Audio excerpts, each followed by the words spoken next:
चला आज उत्तापा बनवूया. लुसलुशीत उत्तापा आणि इडलीची चटणी. नमस्कार, विमलच्या किचनमध्ये तुमचं सर्वांचं खूप खूप स्वागत आहे. काल माझं इडली बनवलेलं थोडंसं बेटर उरलेलं आहे. ते कमी उरले म्हणून त्याच्यात मी रवा मिक्स करणार आहे, रवा किंवा सुजी. आणि त्याच्यात 2 वाट्या रवा आणि पाणी टाकून त्याला मिक्स करून घेऊया आणि त्याला अर्धा तासासाठी ठेवून देऊया साईडला. आता इथं नारळ घेतलेला आहे, मी नारळ टाकून घेते पहिलं आणि भाजून त्याचा छिलका काढलेले शेंगदाणे 1 वाटी टाकते.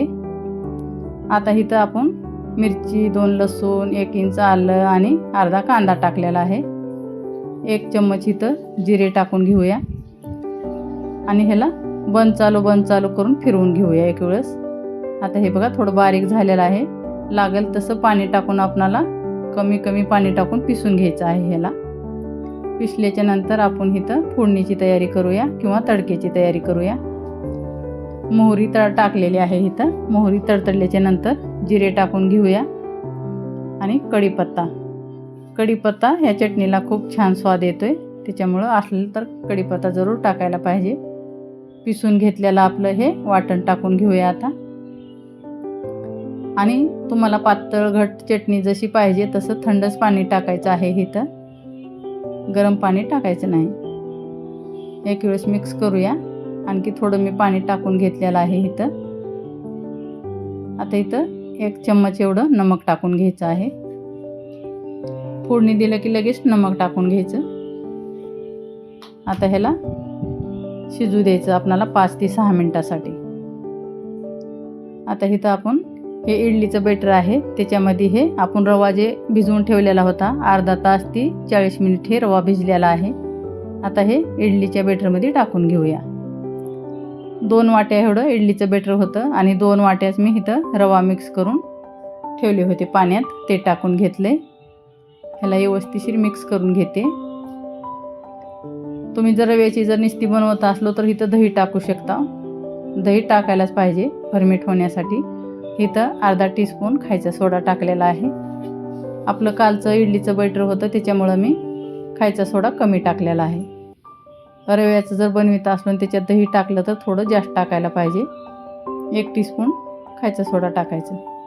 आता भाज्या टाकून घेऊया. इथं 1 कांदा कापून टाकलाय, अर्धी शिमला मिर्च टाकले, खूप मोठी होती. 1 टमाटर टाकलेला आहे आणि इथं 1 गाजर बारीक कापून घेतले, हिरवी मिरची आणि धनिया पत्ता. हे साऱ्या भाज्या आपण आवडीप्रमाणे कमी जास्त करू शकता. आणि स्वादानुसार नमक टाकून घ्यायचं आहे. आता हे व्यवस्थिशीर ह्याला मिक्स करून घेऊया. सारी आपली तयारी आता झालेली आहे. थोडं पाणी टाकून घेऊया, थोडंसं घट्ट वाटते. हे आपण रवा भिजविलेल्याच पातेल्यात पाणी घेतलंय. आपलं बेटर जास्त पातळही नको आणि जास्त घट्टही नको. आता चटणी इकडे झालेली आहे. तोपर्यंत धनिया पत्ता टाकून एक वेळेस मिक्स करूया. खूप छान चटणी बनते ही. आता हे झाकून साईडला ठेवून देऊया आणि उत्ताप्याची तयारी करूया.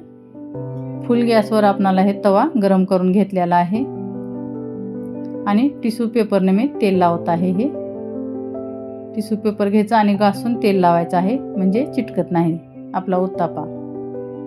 हे बघा, कधीही उत्तापा करताना फुल गॅस करायचा, तवा चांगला गरम करायचा, तेल लावून घेऊन ह्याच्यावर 1 पाण्याचा शिंतोडा द्यायचा आणि पाणी बाजूला काढून घ्यायचं.